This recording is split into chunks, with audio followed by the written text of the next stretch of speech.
YouTube channel, Quezon Province Realty TV. Okay, it's me again, Miss Geraldine Villarasa.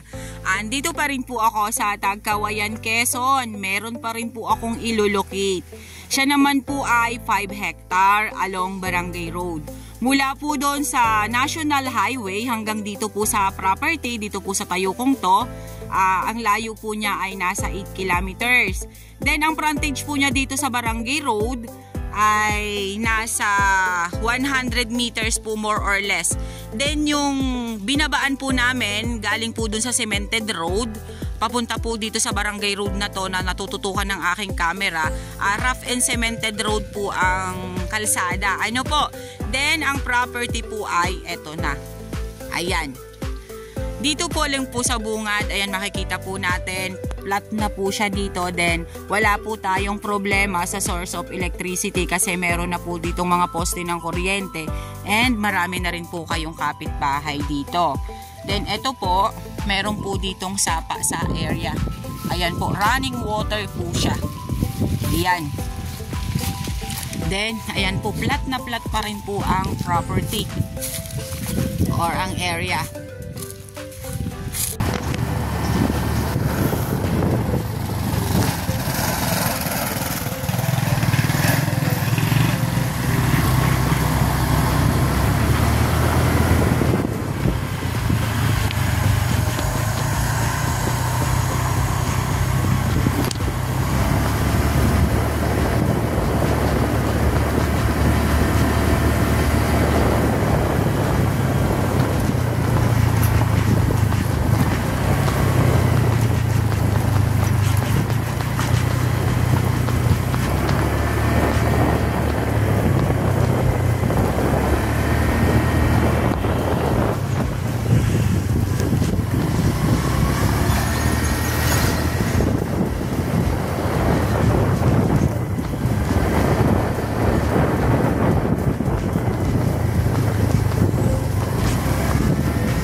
Medyo po kainitan ang pagbablog ng inyong lingkod, kaya atin pong dito lang siya iikutin sa may malapit.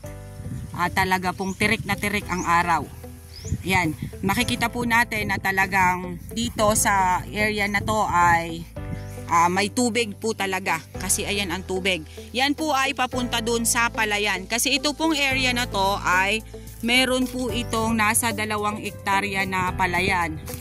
Then yun naman pong talagang lupa na pwedeng taniman ay nasa 3 hektarya po siya. Then kasama po yan dyan sa may gilid na yan ng Barangay Road. Ano po, yun po ang kagandahan ng property, kasi yun nga po, gilid mismo siya ng Barangay Road. Then ayun po, may mga puno po siya ng eucalyptus dyan sa side na yan.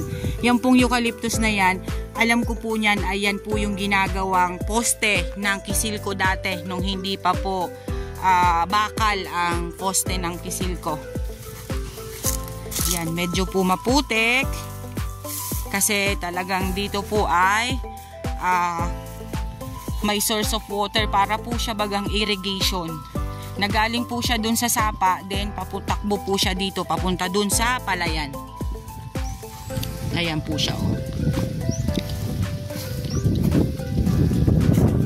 Napakaganda po ng area. Flat na flat din po ito.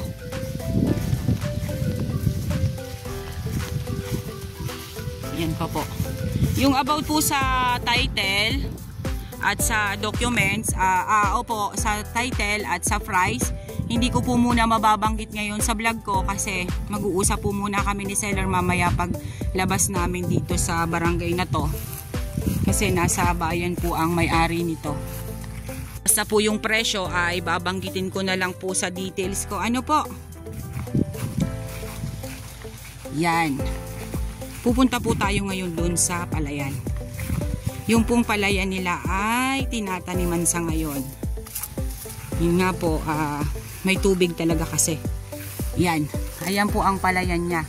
Nasa 2 hectare po ang palayan na yan.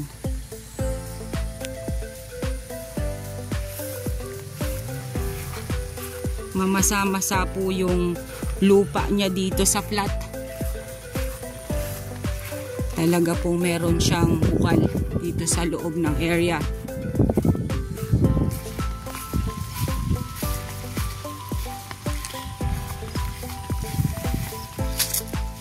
Ayan po siya.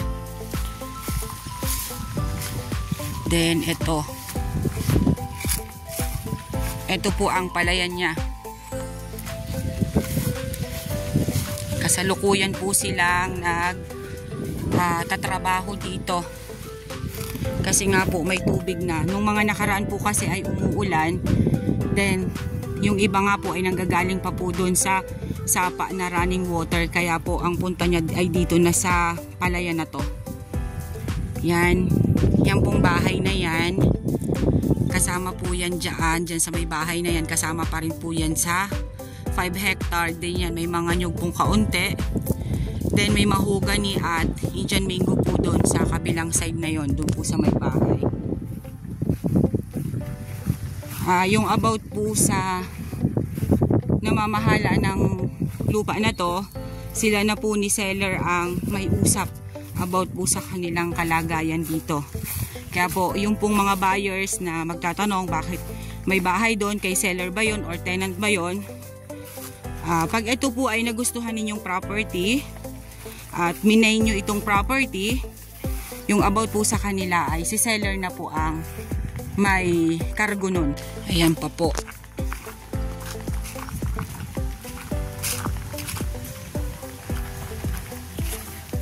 Ayan po ang area. Ito po yung dun sa may bahayan.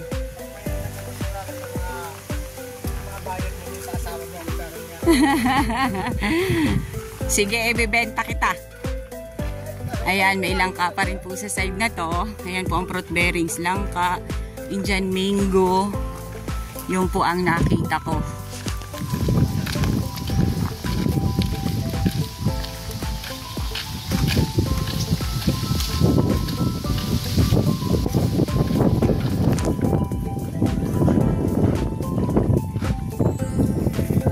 Meron ka na? Okay. Ito po yung end nung sa Barangay Road. Ito po may bahay na yan. Ay, hindi po pala. Ito pong sa may motor na to, yan po ang end nung 5 hectare dito sa Barangay Road.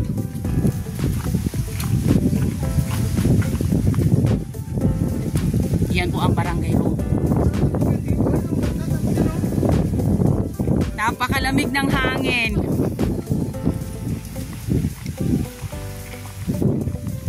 Hindi po nakakasawang tingnan. Hindi po nakakasawang ikutin yung area kasi nga po ay flat na flat talaga siya.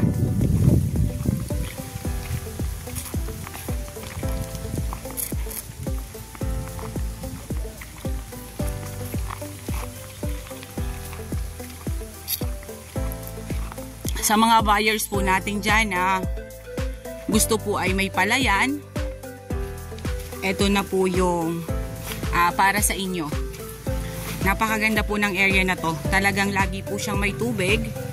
Hindi po napapatid nito ang pagtatanim ng palay. Ang maganda po dito ay pag nagtatag-init. Kasi yan pong palayan na yan, maganda po yung pagtaniman ng pakwan. Kasi hindi po problema ang tubig. Kasi ang pakwan po talaga ay makitubig yan. Once po na nagtanim kayo ng pakwan, lagi po kayong magdidilig kasi yung tubig po ang bumubuhay sa kanya, ang nagpapatamis ng bunga niya. Kaya napakaganda po nitong pakwanan, nitong area na to. Then pag hindi naman po siya pwede ng pakwanan, pwede nyo po siyang pataniman ng munggo. Yan, isa pa rin po yan sa mahal na ibinideliver sa ibang lugar ang munggo na yan. Tapos yung pong side na yan na bakante, yung pong flat na yan, pwede naman po ninyo yung pataniman ng mga nyog or what. Yan, may mga mahogany po doon sa side na yon. Then marami rin po siyang kalagumay. Yung kalagumay pong yan, dumadami po talaga siya kahit hindi po ninyo itanim. Yan po ay, may isa po ditong barangay sa Tagkawayan na naibenta din po namin yung property. Punong-puno po ng kalagumay yung 13 hectare. Then ginagawa po nung dating may-ari, pinapa-harvest niya po ang kalagumay na yan. Then hinahabi po nila na para gawing sombrero at banig. Yan, kaya po maganda po yung negosyo din.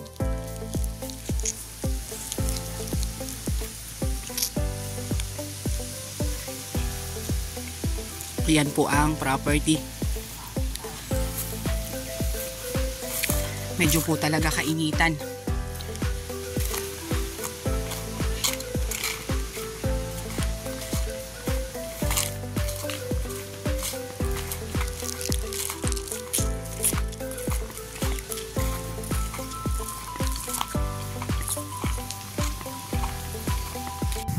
Okay guys, sabihin niyo na po ang property namin. Dito po ito sa Tagkawayan, Quezon, 5 hectare along Barangay Road. Ang frontage po niya dito sa Barangay Road is nasa 100 meters more or less. Then mayroon po siyang pitak ng palayan. Ayan, yan pong nasa camera ninyo, nasa sa mga screen nyo. Ang hardwood naman po niya dito is batino at etong ginagawang poste ng kisilko dati. Eucalyptus. Then ang fruit bearings po niya ay duhat, Indian mango, langka. Yung po yung nakita ko sa area. At ay may hardwood pa po pala, mahogany.